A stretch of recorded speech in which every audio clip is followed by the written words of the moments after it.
Este episodio es posible gracias a Alegra, los fieles patrocinadores de este podcast y una de las empresas de contabilidad más novedosas y prácticas para quienes tienen negocios de cualquier tamaño.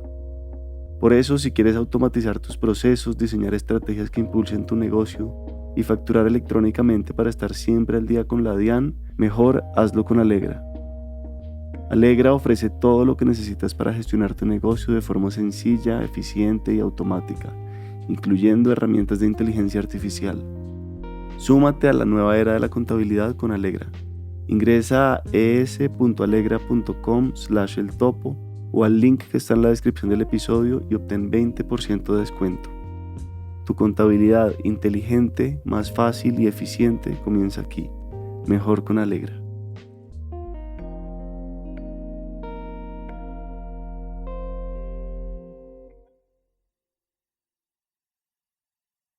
La vida cambia deprisa, la vida cambia en un instante. Te sientas a cenar y la vida que conocías se acaba. Joan Didion. Carlos Pardo era guitarrista, jugaba tenis y profesionalmente tenía una carrera muy prometedora. Digo era porque hace 5 años su vida cambió en un instante y para siempre. Y esa tarde recibí una llamada donde si estaba disponible, que necesitaban un cuarto para jugar y me invitaron a jugar tenis. Organicé, bajé y sabroso el partidito. 4:30 de la tarde, cuando pues pasó lo que tenía que pasar. La vida cambia en un instante, como dice Joan Didion.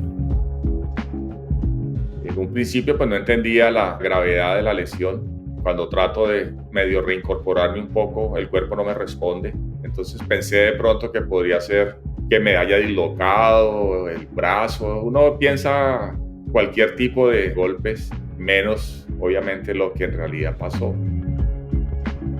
Hoy Carlos sigue viviendo en Miami, tiene una familia unida, un buen sentido del humor, una pareja incondicional y la fe más fuerte que nunca. Bienvenidos a El Topo.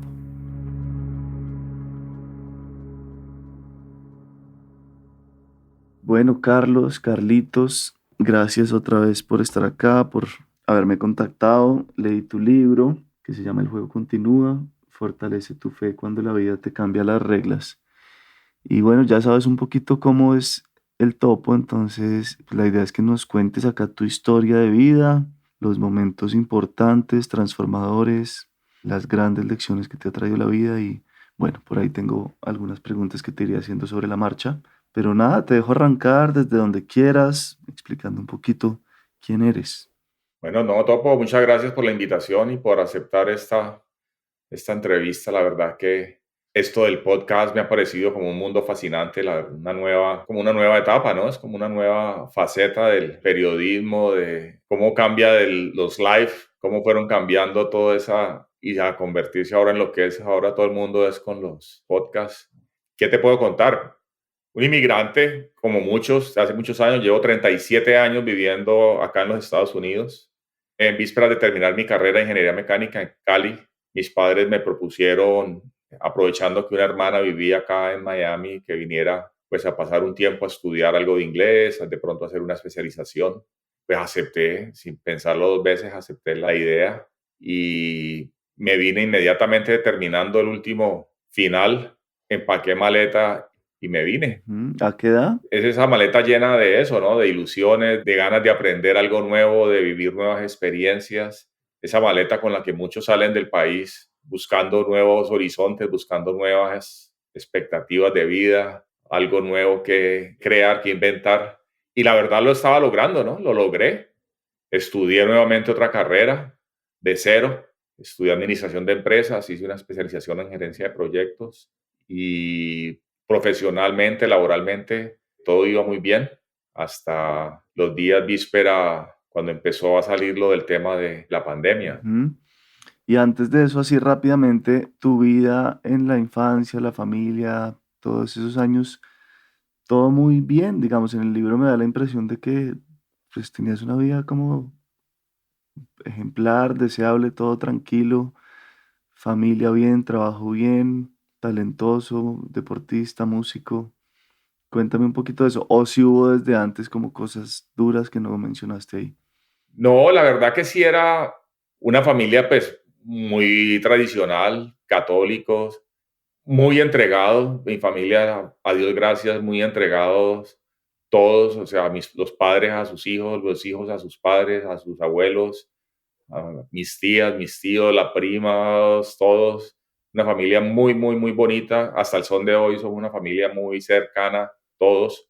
Y fue una infancia, juventud, mi época de estudiante, todo fue muy chévere, llena de muchos paseos, de mucha fiesta, de mucha rumba, de muchos eventos.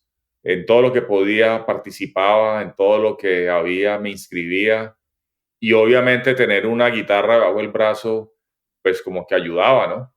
Eso siempre era como una parte fundamental de todas las reuniones, de todas las actividades, las fiestas a las que asistíamos, pues siempre Carlos era con la guitarra debajo del brazo y fue muy lindo, ¿no? Fue una experiencia muy chévere.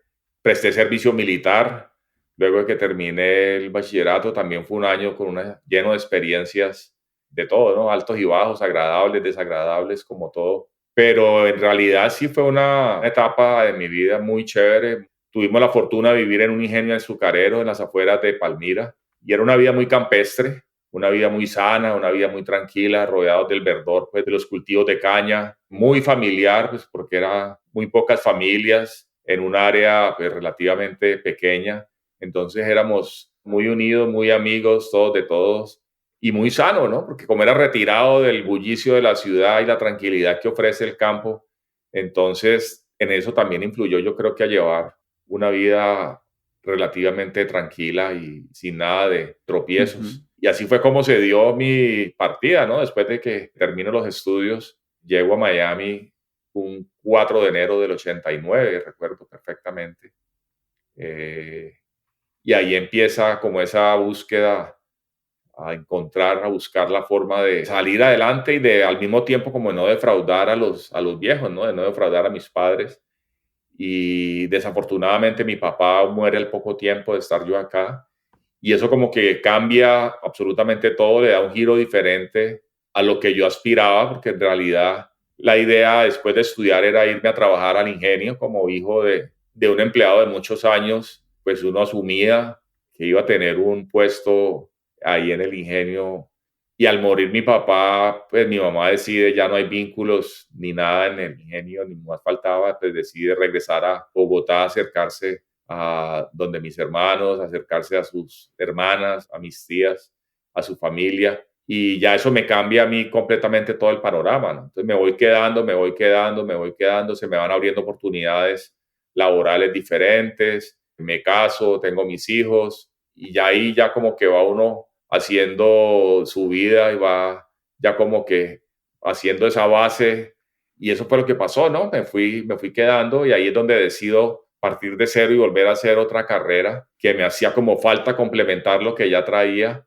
y me dedico a la parte de logística y de comercio exterior, involucrar en ese tema de lo que llaman aquí el Transportation Management, la gerencia de la parte del transporte, tanto marítimo, aéreo, la cadena de suministros. Y es un tema que me apasionó muchísimo y por eso fue que busqué como cambiar el giro de la mecánica y volverlo como en la parte más por ese tema de administración de empresas. Y me fue muy bien. Conocí muchos países, tuve la oportunidad de viajar, trabajar con muchas empresas internacionales y aprendí muchísimo de esto. Y a Dios gracias, pues, como te dije al principio, en la parte laboral, en la parte profesional, me estaba yendo bastante bien. Ahí tuviste tus dos hijos. Tuviste dos hijos, ¿cierto? Sí, tengo dos hijos varones ya grandes de 25 y 29 años, ya también profesionales, ya independientes.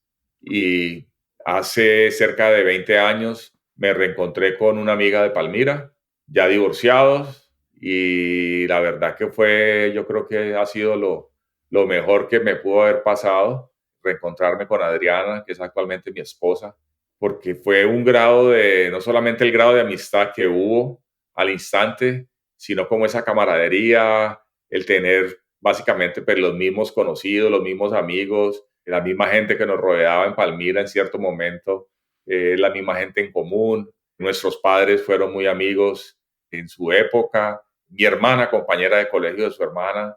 Ujú. Entonces ha sido una relación muy chévere y sobre todo pues basado en eso, ¿no? En mucha camaradería, en un grado de amistad, más allá del amor y del cariño y ese sentimiento que creó esta relación, pues obviamente el hecho de conocernos desde prácticamente desde que éramos niños ha sido muy bonito, ¿no? Y eso es lo que ha hecho también en cierta forma que mi recuperación pues sea lo que es y lo que ha sido hasta el momento. Ujú. Bien, yo creo que entremos pues de una vez ese día que ibas a contar ahorita, esa víspera del 2022, ¿fue? En el 2020. 2020, Ok. Ah, sí, exactamente apenas empezó la pandemia. el mismo día que decretaron la pandemia, ya pues que se volvió oficial, porque eso ya venía, no sé si te recuerdas que desde antes, desde el 19, por allá desde agosto, por esas fechas del 19 ya venían los chistes con el cuento de la corona, que llegaba con la caja de la corona y que llegó el coronavirus. Ya en Asia se oía ya el virus en China, en Tailandia, toda esa parte del sureste asiático ya venía un poquito complicado. Es más, yo estaba trabajando en un proyecto en Singapur cuando pues, nos dijeron que ya, no más viajes a esa zona, no más viajes a Singapur. Cerraron el proyecto y pues yo estaba ya listo, estaba llenando aplicaciones y haciendo entrevistas ya tenía 2 trabajos ahí en la mira y me invitaron a jugar tenis. Siempre desde peladito me ha encantado, me ha gustado muchísimo el tenis. Le enseñé a jugar tenis a Adriana, mi esposa, y compartíamos ese hobby acá en el condominio donde vivimos. Y esa tarde recibí una llamada, una invitación, que por qué no, que si estaba disponible, que necesitaban un cuarto para jugar. Ujú. Y yo dije, ah, no, listo, pues me organicé, bajé, sabroso el partidito, 4:30 de la tarde, cuando pues pasó lo que tenía que pasar.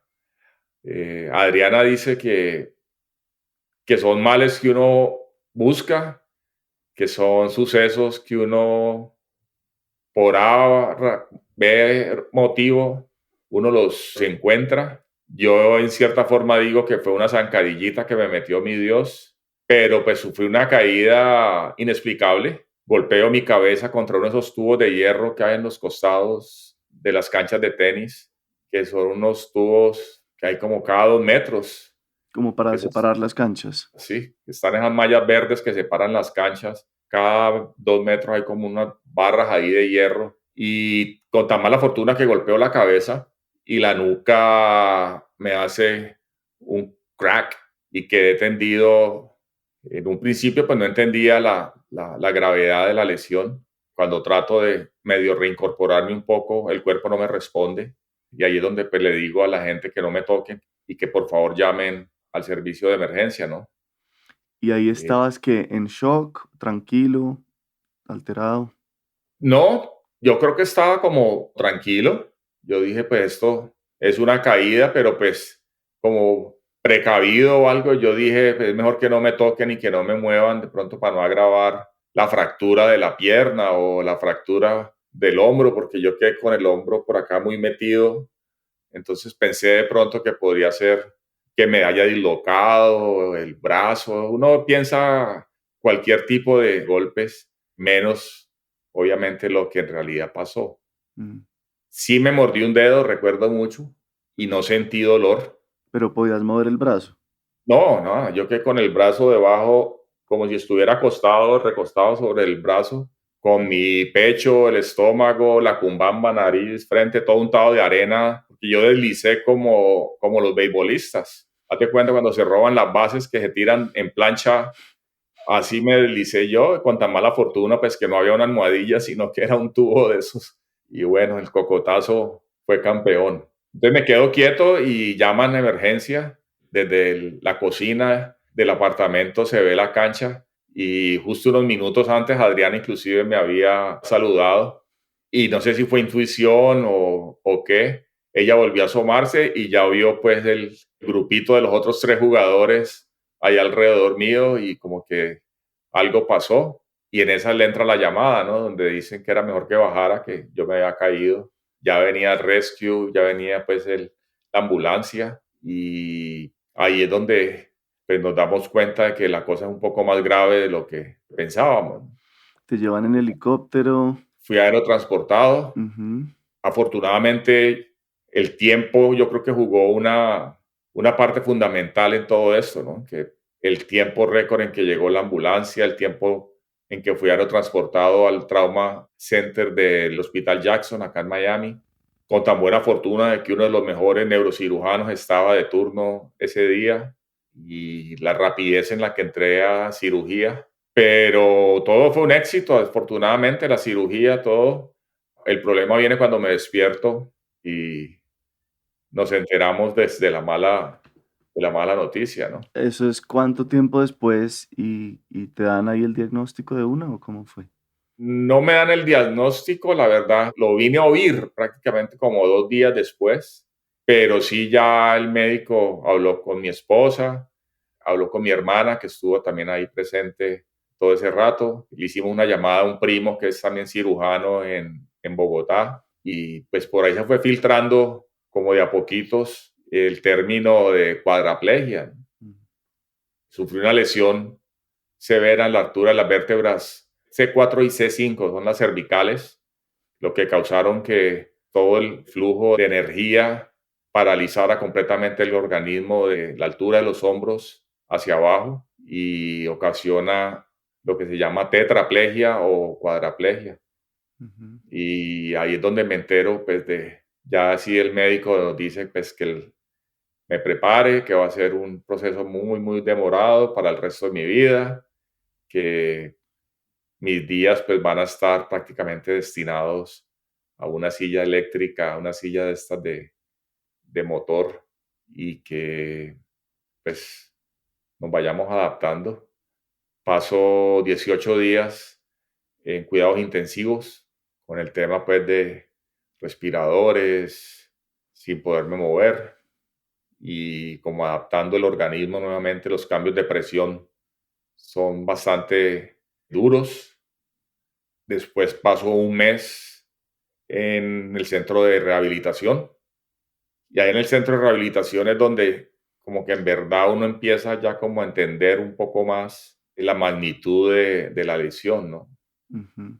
Esa primera parte como que uno todavía, esa negación que hay, donde creemos que vamos a salir adelante, que yo decía lo mismo, ¿no? Esto, pues no puedo caminar seguramente porque me quebré las piernas, no puedo mover los brazos porque seguramente me fracturé los codos. Yo recuerdo mucho que yo bromeaba, trataba pues de ponerle como un poquito de entusiasmo a esos días, inclusive pues causaba mucha risa entre el personal de enfermeros, del mismo médico que me atendía, los mismos terapistas se quedaban aterrados de mi optimismo y de la forma en que estaba asumiendo el tema porque yo todavía no codificaba. Adriana vivió conmigo ahí ese mes completamente y era como muy llevadero el tema, entonces no terminaba de entender, inclusive venían y me tomaran medidas del Ujú. hombro, de las nalgas y de la espalda y de la cadera, que para mandar a hacerme, porque la silla de ruedas es con medida, ¿no? Eso es contra medida y el peso y todo el tema. Y yo le decía que no se preocuparan, que no me tomaran muchas medidas de nada, que yo iba a salir de ahí caminando, que para qué le botaban corriente a ese tema, que yo salía de ahí caminando. Y obviamente ya empieza uno como a entender la gravedad del asunto y entra una etapa pues muy dura, ¿no? Ahí sí ya empieza uno a sentir esa rabia, ese dolor, más que el dolor físico, es ese dolor emocional, ¿no? Esa parte que se te cae todo ese castillo, de todo eso por lo que trabajaste tantos años, por todo lo que luchaste, todo lo que logramos, todo eso te pasa Mm. a una velocidad luz por tu cabeza, por tus ojos, empieza uno a rebobinar todo lo que ha pasado, todo lo que uno ha hecho y cómo de un momento a otro por un golpe que no se explica a uno qué pudo haber pasado, pues todo eso se viene al piso, ¿eh? Y pues es muy triste. Y eso llora uno como Mm. una Magdalena, pues eso no hay confort que sirva, no hay palabras que te sirvan. Son unos días, unas semanas, unos meses, inclusive todavía hay ratos en que uno tiene unas caídas. Es muy duro, Miguel. Es una condición que uno, primero, pues uno no tiene ni idea, la desconoce totalmente. Uno por ahí ve a un señor en silla de ruedas, uno por ahí oyó de algún amigo, el pariente de algún amigo, algún conocido alguna vez, pero uno no ha vivido de cerca esa experiencia, ¿no? Entonces uno no tiene ni la más remota idea de lo que puede significar no solamente el perder la movilidad de tu cuerpo, la parte externa, sino que por dentro se te atrofia, se te alteran absolutamente todos los órganos de tu cuerpo, ¿no? Desde los pulmones, por la misma altura de la lesión, Wow. a mí se me afectó todo, desde pulmones, diafragma, de ahí para abajo, absolutamente todo, ¿no? Todo lo que esté rodeado por músculos, todo eso deja de funcionar normalmente. Y pues es un cambio, obviamente, mental, psicológico, físico, que yo creo que nadie en ningún momento está preparado para eso. Uf, bueno, muchas cosas ahí. Cuéntame de como de esa pelea con Dios de la que hablas también, cuál era como tu espiritualidad hasta ese momento, tu relación con Dios y después cómo fue cambiando esa pelea inicial y esa reconciliación después. Pues es que uno criado en familia pues católica, colegio católico, misa todas las semanas, hasta 2 veces. Obviamente, cuando ya uno crece, se independiza, profesional, pues uno ya esa parte como que, por lo menos en mi caso, la fui dejando sin dejar de ser creyente, sin dejar de creer en Dios, sin dejar de creer en el poder de la Virgen, pero ya no con esa pasión y con ese ímpetu de la época de la niñez y de la juventud. Y cuando sucede lo que sucede, pues como todos, ¿no? No, el primero que culpa es a la justicia de Dios, ¿no? La tendencia es siempre esa, ¿no? ¿Por qué me castigas? ¿Por qué Dios es injusto? ¿Por qué me pasa esto a mí? Habiendo más malos en el mundo, habiendo personas que hacen tantas embarradas y tantas cagadas en la vida, ¿por qué mi Diosito me penaliza con esto? ¿No? Y es ese conflicto interno, como tratando de buscar un culpable a lo que me ha pasado. Y pues como me caí solo, pues obviamente pues le echo la culpa al de arriba. Mm. Empezamos pues a tratar de justificar lo que me ha pasado a esa injusticia divina y pues fue muy duro poder empezar como a abrir los ojos y a entender esa parte donde te dice que todo sucede por una razón, ¿no? Empiezo a hablar con María Elvira Pombo, tiene una conexión muy bonita y muy especial con el tema de los ángeles y ella me empieza como a mostrar una forma de entender y de ver las cosas diferente. Empiezo a hablar con la doctora Elsa Lucía Arango, también me empieza a ver otras cosas, inclusive a los pocos días, estando todavía en cuidados intensivos, me dijo, dígale que le revisen el chichón de la cabeza. Y cuando fueron a ver, en efecto, tenía un raspón y un chichón en la cabeza que todavía estaba inclusive lleno de arena, porque obviamente me atendieron toda la parte neurológica, pero nadie me había visto el golpe que tenía en la cabeza. Y la doctora Elsa Lucía de alguna forma pudo ver eso Ujú. y las charlas con ella y esa parte médica que esa medicina no convencional, es una forma muy difícil de explicar lo que ella empezó también a darme a entender. Empiezo a hacer yoga, me empiezan a enseñar a respirar, a pesar de que tenía dificultades. Alida Londoño, mi instructora de yoga desde entonces, también me empieza a mostrar cómo aprender a controlar eso y todas esas cosas se fueron uniendo y fueron como haciendo posible entender en realidad lo que me había pasado, ¿no, Miguel? Esa pregunta de la razón de ser, de todo pasa por algo, ¿por qué? ¿Por qué? ¿Qué dirías hoy en día? Pues yo creo que poco a poco fuimos entendiendo, ¿no? Ujú. Y ese mismo optimismo, esa misma, no sé si era alegría, ¿no? Pero era como una forma de demostrar o de seguramente de contrarrestar esa tristeza, esa angustia, esa incertidumbre en mis días. Entonces, al contrario, yo cantaba, yo trataba de silbar, yo seguía haciendo bromas, le tomaba el pelo a las enfermeras, cuando llegaban a hacerme algo, yo les pegaba un susto, se ponían de la risa. Todo yo era en función de la broma, la jodedera, eso no cambió en mí. Por eh, más rabia y pelea con Dios y todo. por más embejucado que estuviera, Yo creo que era como la forma mía de rechazar lo que me estaba pasando, lo que estaba viviendo. Entonces, eso también sirvió a otros pacientes ahí en ese mes que estuve en el centro de rehabilitación. Me acuerdo mucho que otro terapista me llamó y me dijo, Carlitos, que si puedes hablar con este señor que hace 8 días llegó y tiene una lesión similar a la tuya y está muy triste, no hace sino llorar y está muy decaído y no quiere hacer terapia y no quiere. Entonces me acercaba a él y le dije 3, 4 palabras y el tipo como que me captó, me copió y vio pues como esas ganas de salir adelante y el esfuerzo que yo ponía en mis terapias y de ahí otro y de ahí otro y fue creciendo como ese movimiento de Fuerza Carlitos y yo creo que eso pues fue lo que ahí entendí de que todo eso había pasado para algo, ¿no? Ujú.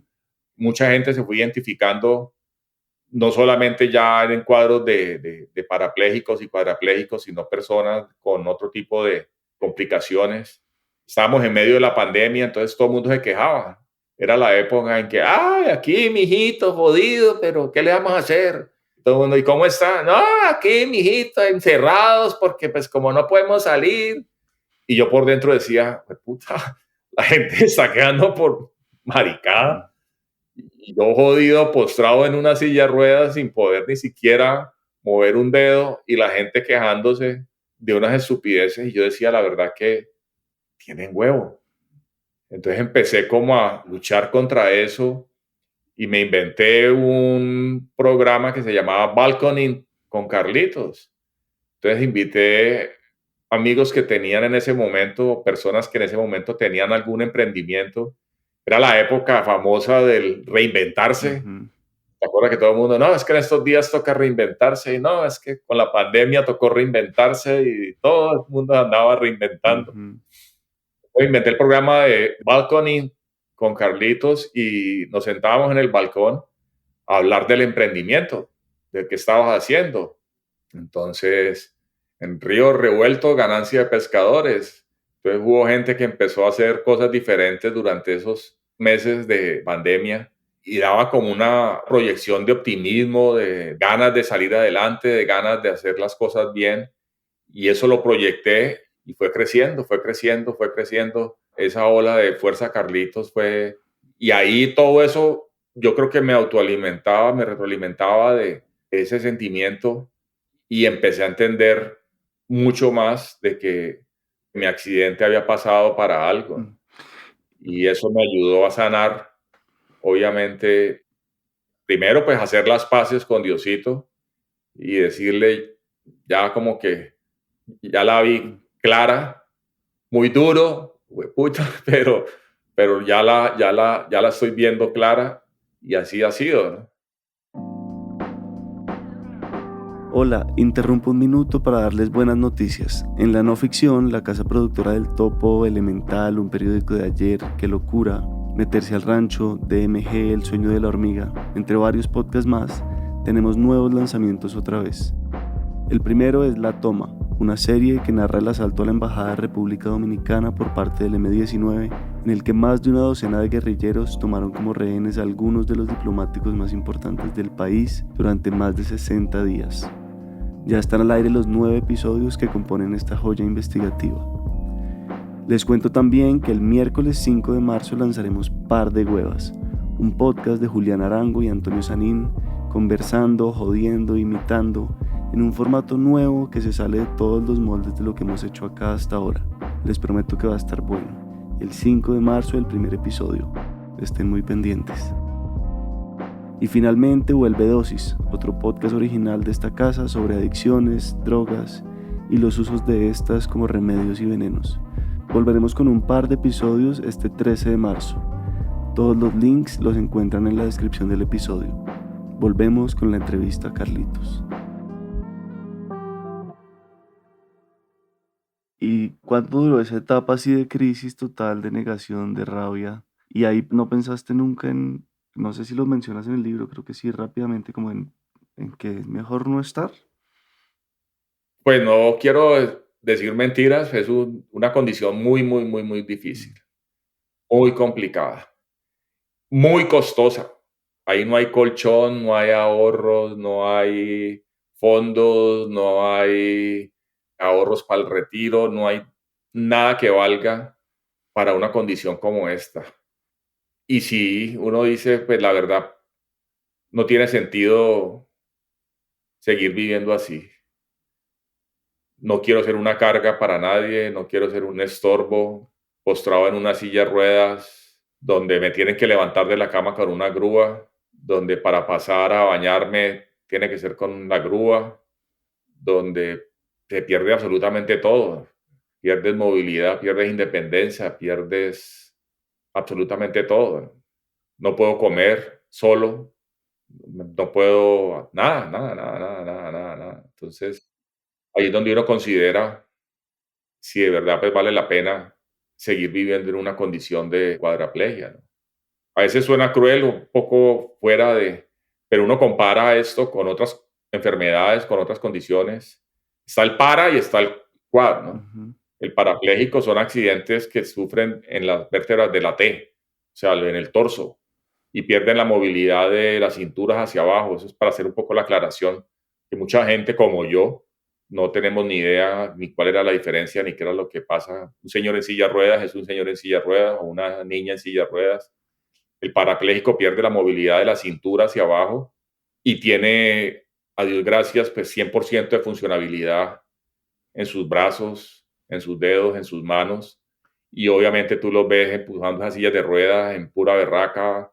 Juegan básquet, juegan tenis, juegan voleibol. Son mucho más independientes. Mm. Obviamente pueden adaptar sus sitios de residencia a esa condición más fácil que una persona que pierde la movilidad completamente de los hombros hacia abajo, ¿no? Nosotros no podemos mover ni los brazos ni los dedos y ahí para abajo las piernas mucho menos.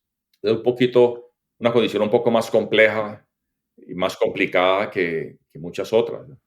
Cuando uno le dicen que tiene una enfermedad terminal, pues uno, desafortunada o afortunadamente, uno ya sabe el final, ¿no? Mm. Uno ya sabe qué va a pasar y uno pues se prepara la familia, se prepara uno porque uno ya sabe el final de la historia. Pero cuando te dicen que vas a vivir el resto de tus días en una silla de ruedas de motor eléctrico, donde en un principio ni siquiera podía yo espichar, hundir el botón para activarla, sino que me tenía que llevar guiada, es muy, muy, muy difícil, muy, muy, muy berraco. ¿Y hubo algún momento Y entonces en el que saliste de esa resignación y de esos pensamientos negativos y sí, como que le volviste a encontrar sentido a la vida y la alegría de vivir? pues tuve la gran fortuna de tener esa motivación, que se llama Adriana, mi esposa, que desde el primer día me dijo, de esta salimos juntos, yo te voy a ayudar, de esta estamos los dos, esto nos pasó a los dos. Y es donde yo decía, ¿no? Pues, ¿cuáles son las opciones, Miguel? Me siento a mirar por la ventana con una cobijita de cuadros entre las piernas, a mirar pasar los días, a llorar, o le metemos toda, miramos a ver cómo vamos a salir adelante de esta, vamos a meterle absolutamente toda la energía, toda la buena vibra, todo lo que podamos hacer. Lo que puedo hacer de mi parte, lo he hecho, lo estoy haciendo y lo seguiré haciendo. Hoy en día estoy infinitamente agradecido con todo lo que me ha pasado porque me ha enseñado a ver el mundo de una forma completamente diferente, de entender las cosas de una forma completamente diferente. Esa parte de profesional exitoso, obviamente por el que todos luchamos, por el que todos soñamos, por el que todos nos educamos, pasó como a otra faceta y eso fue una parte seguramente que tiene uno que vivir, pero ahora estoy en otra etapa donde la vida tiene un sentido completamente diferente, no solamente para mí, sino que sé que para otros. Y eso me ha sucedido, eso me pasó, yo creo que gracias a este accidente. Wow. Gracias, gracias por compartir esto y qué fuerte, sí. Cuéntame de los pronósticos y los diagnósticos y lo que te decían los médicos que no se podía y los porcentajes, las estadísticas, las cosas y cómo rompiste con esas, pues con esos pronósticos que son en últimas limitantes. ¿Qué milagros ha habido? ¿Qué logros ha habido que nunca te imaginaste o que no se imaginaron los demás, pues? Yo creo que Yo he hablado mucho con el doctor Armando Solarte. Él tiene también un tema de ver las enfermedades de una forma muy, muy, muy distinta y me enseñó eso, ¿no? Tú vas a ver lo bueno, uno ve lo que uno quiere, ¿no? Lo bueno, lo malo, lo feo. Y los médicos, desafortunadamente, pues basan sus pronósticos en lo que ellos ven desde el punto de vista que ellos ven, basados en sus experiencias, en sus estudios, en sus libros, pero ellos no ven lo que nosotros queremos ver, no sienten lo que nosotros sentimos. Obviamente, ese cambio lo tiene uno muy adentro, es muy personal y algunos lo logramos, otros en un muy alto porcentaje desafortunadamente no lo ven así y obviamente no lo logran. Yo hice ese cambio y yo dije, voy a romper lo que tú dijiste. Yo no voy a ser un porcentaje. Yo no quiero ser parte de una estadística. Yo no quiero ser parte de un estudio más. Yo voy a romper con todo eso y voy a hacer esto. Voy a hacer Carlos, voy a hacer Fuerza Carlitos y voy a dar todo lo que tenga que dar y todo lo que tenga que hacer para salir adelante de esta condición. Hoy, como ves, muevo mis manos, ya puedo coger una cuchara, no la cojo muy elegantemente como debería ser, pero puedo coger la cuchara, puedo comer solo, me puedo peinar, me puedo echar mi desodorante, me hago mi champú, cosa que unos meses atrás no podía hacer. Ya estoy caminando, doy mis pasos asistido, pero camino, subo escaleras asistido, pero las estoy subiendo. Todo esto ha sido una sucesión de eventos increíbles, que lo que tú decías será un milagro, será gracias a la tenacidad que le pongo a mis terapias, mis ejercicios de respiración, yoga, a mi conexión con los ángeles, a la meditación, a comer sano. Es un factor uno tras otro, es una unión de tantas cosas al mismo tiempo, Miguel, que es muy difícil decir me he recuperado gracias a, o porque tomé, o porque hice. Son muchos factores los que se han unido y definitivamente la fe ha sido uno de esos. Por eso, cuando leíste el título del libro, El juego continúa, es basado en eso, ¿no?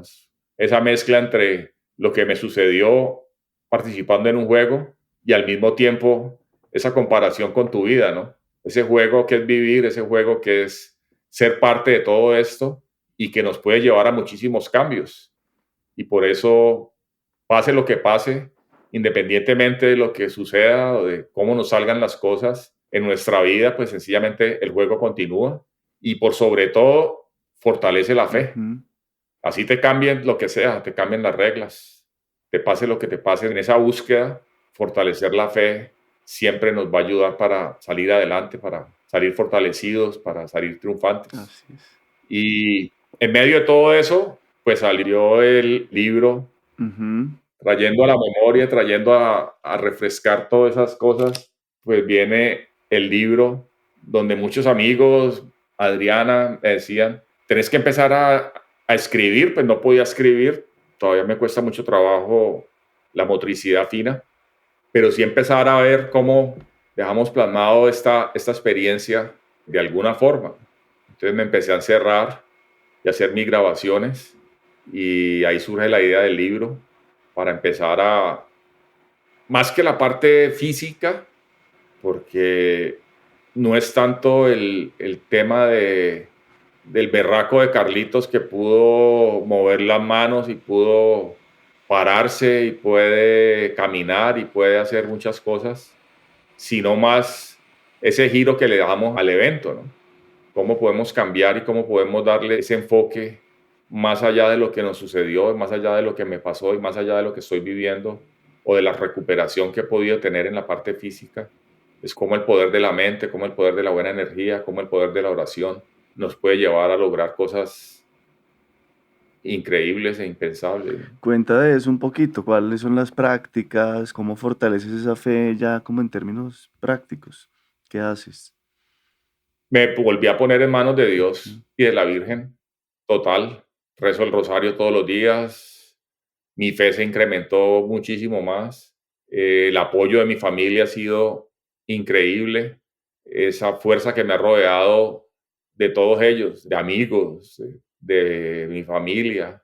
Indiscutiblemente el apoyo de mi esposa incondicional en ese día a día, porque es que no es de un ratico eso no es de 9 a 5, ni a la hora del almuerzo, ni a la hora de acostarme, eso es las 24 horas, los 7 días. Estamos tratando de que no, pero muy probable es que sea por el resto de nuestros días, ¿no?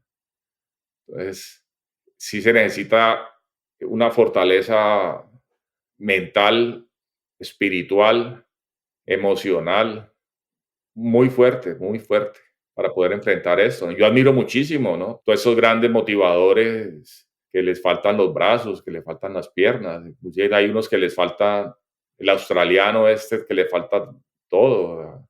Cuadraplégicos que están ahorita haciendo triatlón. Esos que participan en los Paralímpicos. O sea, son unas fuentes de inspiración, pero increíbles. Pero pues yo tengo mi propio rollo con el que tengo que lidiar todos los días.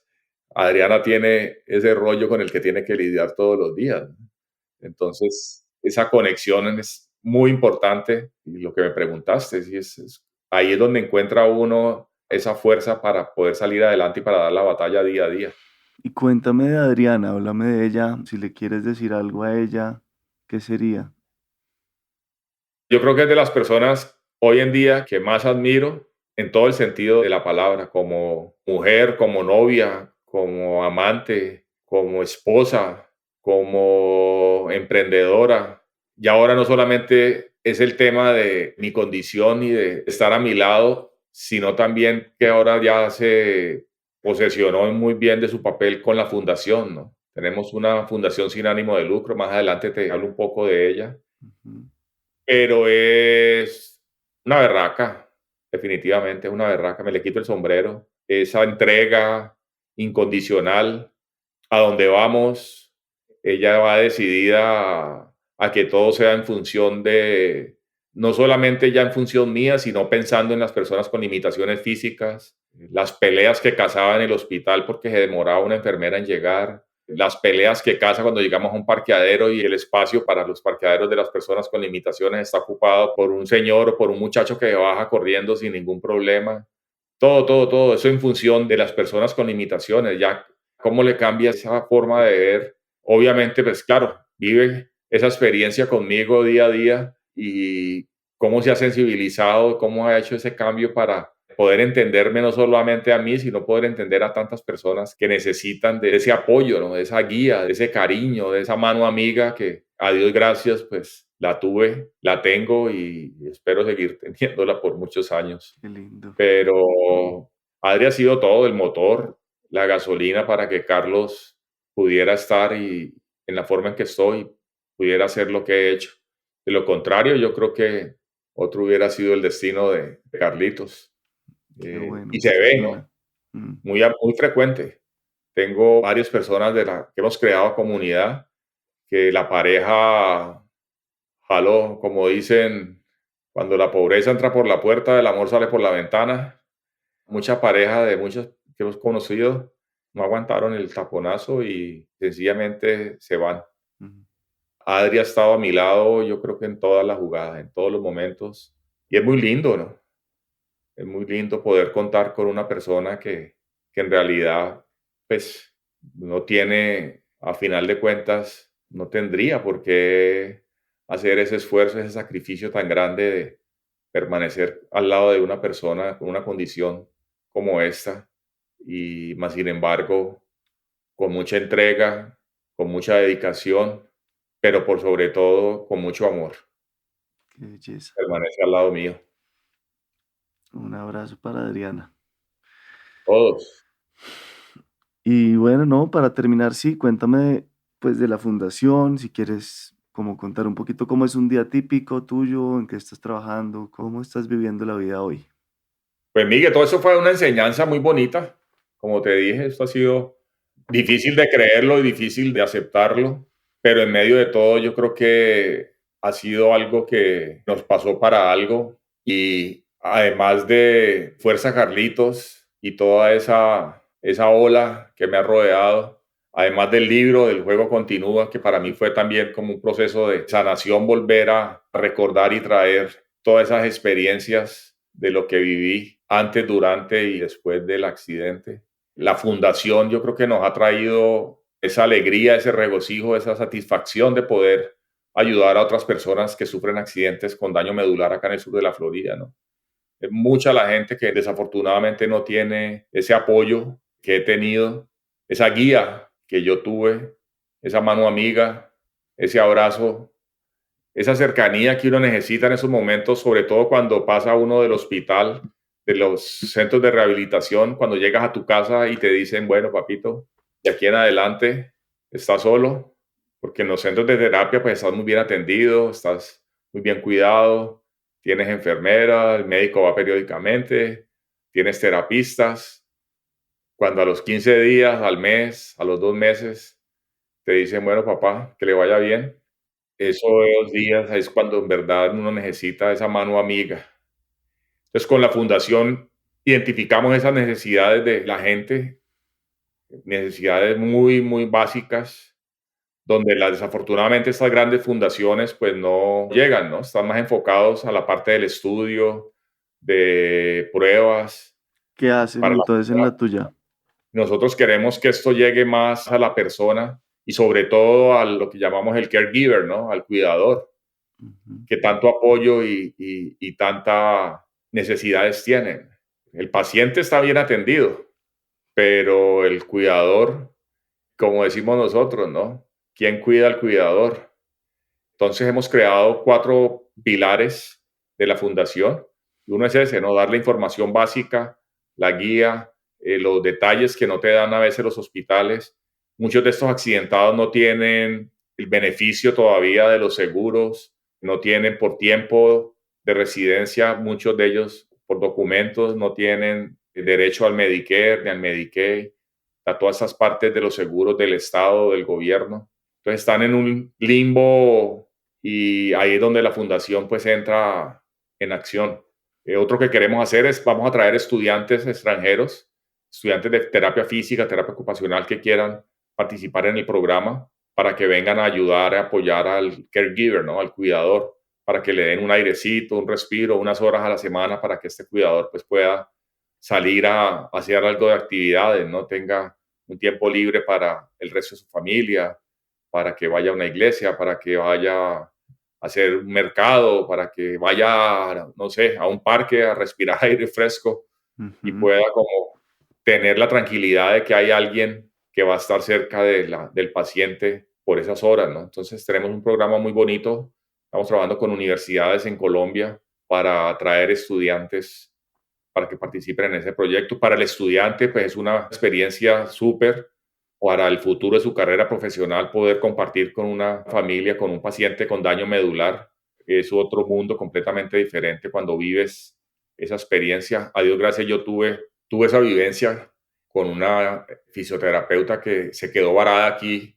Gracias. Ahí sí, como dicen, a Dios gracias por la pandemia. Estuvo compartiendo con nosotros 7 meses y la verdad que fue una ayuda espectacular. Y eso también nos dio pues, la base para pensar un poquito cuando creamos la fundación. Es el tema de la terapia también para personas con necesidades en los países nuestros que no tienen acceso a terapia especializada, poder financiarles de alguna forma un tiempo de terapia para personas de bajos recursos, ¿no? ¿Y Básicamente. cómo se financia la fundación? Pues estamos en fondos privados, básicamente, y donaciones particulares. Ujú. Ahorita el 1 de marzo tenemos un gran evento de recaudación de fondos. Vamos a hacer un torneo de pickleball y de tenis y va a ser acá en la ciudad de Weston. Es un torneo network, familiar, un torneo amistoso, pero muy bonito. Estamos haciendo algo muy chévere. Estamos esperando cerca de 132, 134 jugadores en los dos deportes y cerca de 300 visitantes. Entonces vamos a hacer una vaina bien chévere, bien organizada, muy bonita para recaudar fondos para la fundación. También queremos hacer parte del entretenimiento, ¿no? Queremos tener entretenimiento en vivo para la comunidad de pacientes con daño medular que puedan compartir un fin de semana con música en vivo en un parque, de Ujú. pronto invitar a personas para que vengan y nos enseñen algo más de meditación, de yoga, que a pesar de estar en una silla de ruedas, pues no sea un impedimento poder hacer este tipo de ejercicios y hacer un poquito más allá de lo que hacemos en nuestra casa y por nuestra cuenta, ¿no? También estamos pensando mucho en eso, un día de parque que puedan compartir con sus familias, algo al aire libre. Tenemos muchas cosas con la fundación muy lindas. Hemos tenido muy buen apoyo, muy buena acogida. La gente nos ha copiado bastante bien con el proyecto. Estamos muy contentos. Se llama precisamente Strength and Faith. En español se dice fortaleza y fe. Es una fundación sin ánimo de lucro y se la estamos metiendo todo, entonces nos mantiene ocupados. Yo me levanto, mi rutina de desayuno, mi baño, obviamente es un poquito más complicado y más. Todavía, a pesar de la movilidad y de todo lo que he logrado, pues sigo siendo prácticamente un 95% dependiente. Necesito ayuda para los traslados, para todas las cosas básicas. Y luego me dedico 100% a la fundación, a mis terapias primero. No dejo mis terapias, 2 horas en la mañana, 1 hora y media en las tardes. Sigo yendo a la piscina. Cuando no tengo fisioterapia, voy a la piscina por mi cuenta, voy al gimnasio. Tengo mi rutina de ejercicios y de resto sí a trabajar en la fundación con Adriana. Hay mucho por hacer, mucha llamada, mucha reunión, dando a conocer el proyecto con otras organizaciones, con otras fundaciones, vinculándonos obviamente pues con tanto paciente que desafortunadamente tiene que pasar por esto. ¿Tú dirías en una frase que el para qué de esta experiencia, de este accidente, fue qué? ¿Ayudar a otros? ¿O cómo lo resumirías? Yo creo que sí, es un resumen muy de frase. Yo creo que los cambios en la vida ocurren para algo y son necesarios, ¿no? Todo cambio es necesario, todo cambio es para bien y tenemos que aprovecharlos al máximo. Este fue para encontrar una nueva razón, una nueva misión y eso es lo que estamos haciendo, ¿no? Dándole la oportunidad a otras personas que sufren desafortunadamente una condición como esta, que puedan entender y que puedan ver que a pesar de la adversidad y que a pesar de todo lo que nos pueda pasar, siempre hay esperanza, siempre hay una mano amiga que nos puede ayudar a salir adelante y estamos trabajando y estamos haciendo lo mejor que podamos hacer para lograrlo. Wow. Carlitos, gracias de corazón. No, Felicitaciones. Miguel. Sí, toda la buena energía y gracias de verdad por ser una inspiración. No, a ti, Miguel, muchas gracias por todo este tiempo y muchos éxitos. Que sigas así, que sigas con esos podcasts tan interesantes y lo mejor. Un Muchas abrazote gracias. a ti.